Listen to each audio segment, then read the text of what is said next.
Bienvenue dans cette vidéo où tu es le héros. La semaine dernière, on a récupéré 5 Pokéballs et on a affronté la dresseuse Ondine. On devait avoir 10 points ou plus pour gagner ce combat. Et aujourd'hui, notre aventure sera d'une pierre deux coups parce qu'il faudra battre le maître dresseur Bob et élucider l'affaire des spectres mystérieux. Pour cela, vous inquiétez pas, on va passer par des épisodes très sympas. On va rencontrer Léo, le Pokémaniac. On va devoir pêcher les meilleurs Pokémon eau et bien sûr on va faire de belles rencontres. Allez, c'est parti. Donc pour continuer cette vidéo, c'est très simple, tu as deux choix, soit tu gardes les Pokémon de l'épisode précédent ainsi que tes objets et je t'invite à cliquer sur le temps qui s'affiche pour commencer tout de suite la vidéo. Si t'as pas de Pokémon, tu peux commencer avec un starter que je t'affiche ici à l'écran et du coup tu peux commencer avec celui-ci. Si tu veux vraiment recommencer à nouveau, je te mets le lien en haut à droite, voilà, tu tomberas sur l'épisode 1, ok ? Donc je vais t'expliquer comment fonctionne le système de points, mais il faudra que tu utilises un papier et un stylo pour cette vidéo, ok ? Donc pour calculer tes points, c'est très simple. Un Pokémon normal te rapporte 1 point. Si tu le fais évoluer, tu gagnes 2 points et à sa troisième évolution, s'il en a une, ça sera 3 points. Et tu peux parfois gagner 4 points si tu tombes sur un Pokémon légendaire, mais je pense pas que ça sera pour tout de suite. Et pour accomplir cette quête, il nous faudra donc 5 Pokéballs et bien sûr avoir un maximum d'objets qui pourront peut-être nous être utiles. Allez, je crois qu'on a tout dit cette fois, donc allez, c'est parti, go! On arrive au pont Pépite et sur cette route se trouvent de nombreux dresseurs Pokémon. On décide de se lancer dans les combats, on bat plusieurs dresseurs les uns après les autres. Et finalement, après l'un de nos combats, une jeune fillette va nous dire quelque chose de très intéressant. Tu as l'air fort, tu peux m'aider? J'ai besoin d'un Pokémon fort pour me venger du maître de l'arène de Carmin-sur-Mer. J'ai besoin que tu me donnes l'un de tes Pokémon. Tu veux bien?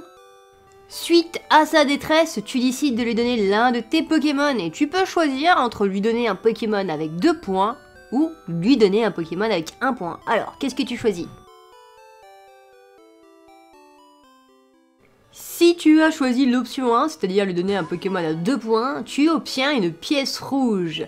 Si tu as choisi l'option 2, donc lui donner un Pokémon à 1 point, tu gagnes une pièce jaune. Et elle va nous dire de suite à quoi ça sert. Tu pourras donner cette pièce à mon frère Léo. Il te l'échangera, il est sur la route 25. Et voilà, vous repartez donc avec une bonne action et une pièce en plus que vous mettez dans la poche. Et on continue notre aventure. On commence à explorer les autres herbes et là on se dit que ça serait bien peut-être de récupérer un Pokémon supplémentaire. Après tout, il ne reste plus que 4 Pokéballs et on a besoin de 5 Pokéballs pour aller jusqu'au dresseur de Carmin-sur-Mer. On se retrouve face à 6 Pokéballs et tu ne peux en choisir qu'une seule, alors choisis bien.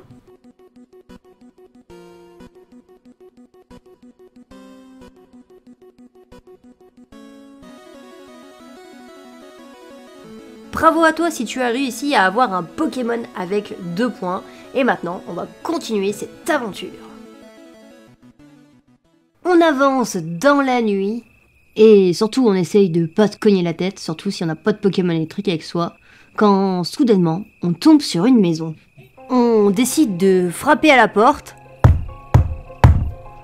mais pas de réponse. Et il commence à avoir vraiment des bruits étranges autour de nous. Alors, qu'est-ce qu'on fait? Trop tard, un Spectrum vient d'apparaître devant toi et tu es paralysé. Tu vas devoir lancer l'un de tes Pokémon contre lui. Et pour cela, on va numéroter toutes tes Pokéballs pour savoir laquelle on lance. Donc voilà, je te donne un exemple. Je te laisse une dizaine de secondes pour numéroter tes Pokémon. Et ensuite, on va lancer le combat.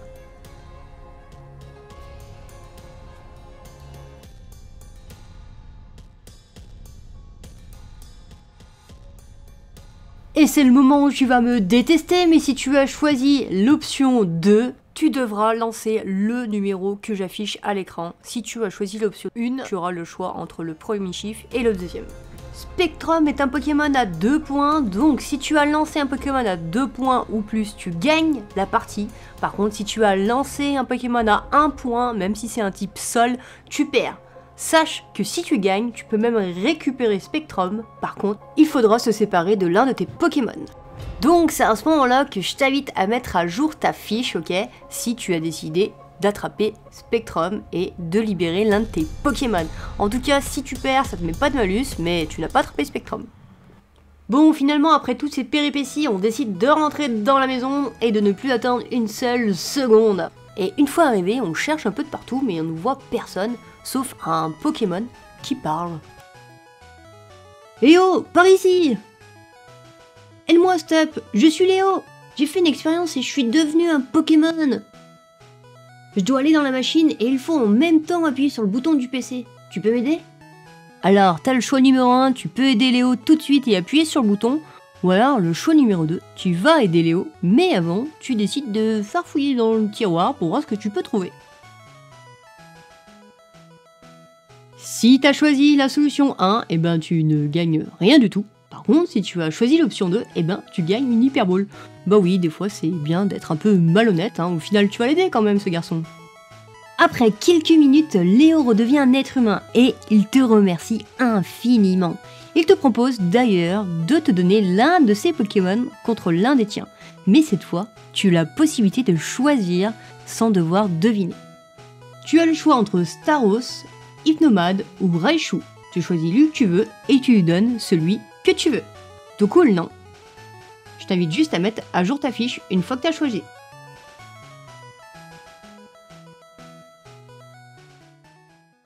Une fois l'échange des Pokémon, tu te rappelles de la rencontre avec la jeune fillette qui t'avait donné une pièce, soit une pièce rouge, soit une pièce jaune.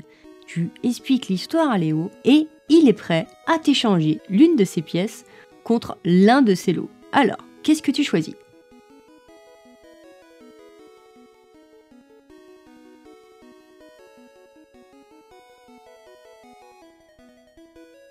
Super, on va gagner une pierre d'évolution et j'espère que l'une d'entre elles pourra t'aider pour le dresseur ou les dresseurs qui vont suivre.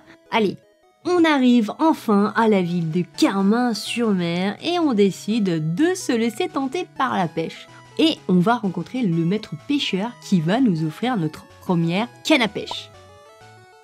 On est heureux, on va enfin pêcher et on sait que demain on va affronter le maître dresseur de Carmin-sur-Mer. Donc on décide de pêcher un petit peu et oh, mais ça mord! Cette fois on est déterminé, apparemment il y a un Pokémon énorme qui se balade et il faut absolument que je le trouve. Tu as une chance parmi 9. Est-ce que tu vas arriver à la saisir?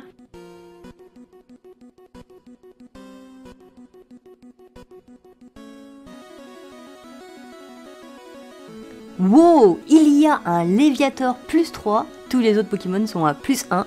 Tu as le choix de garder ou non les Pokémon, mais si tu décides d'en garder un, il faudra que tu libères l'un des tiens. En tout cas, si tu as eu le Léviator, toutes mes félicitations et surtout n'hésite pas à actualiser ta fiche, car la prochaine étape c'est l'arène. Tu fais un gros somme, tu te réveilles le lendemain à 8h pétante et tu te lances directement vers l'arène du 3e dresseur Pokémon. Major Bob veut se battre, tu as le choix entre te préparer, ou pas besoin parce que t'es le meilleur de toute façon.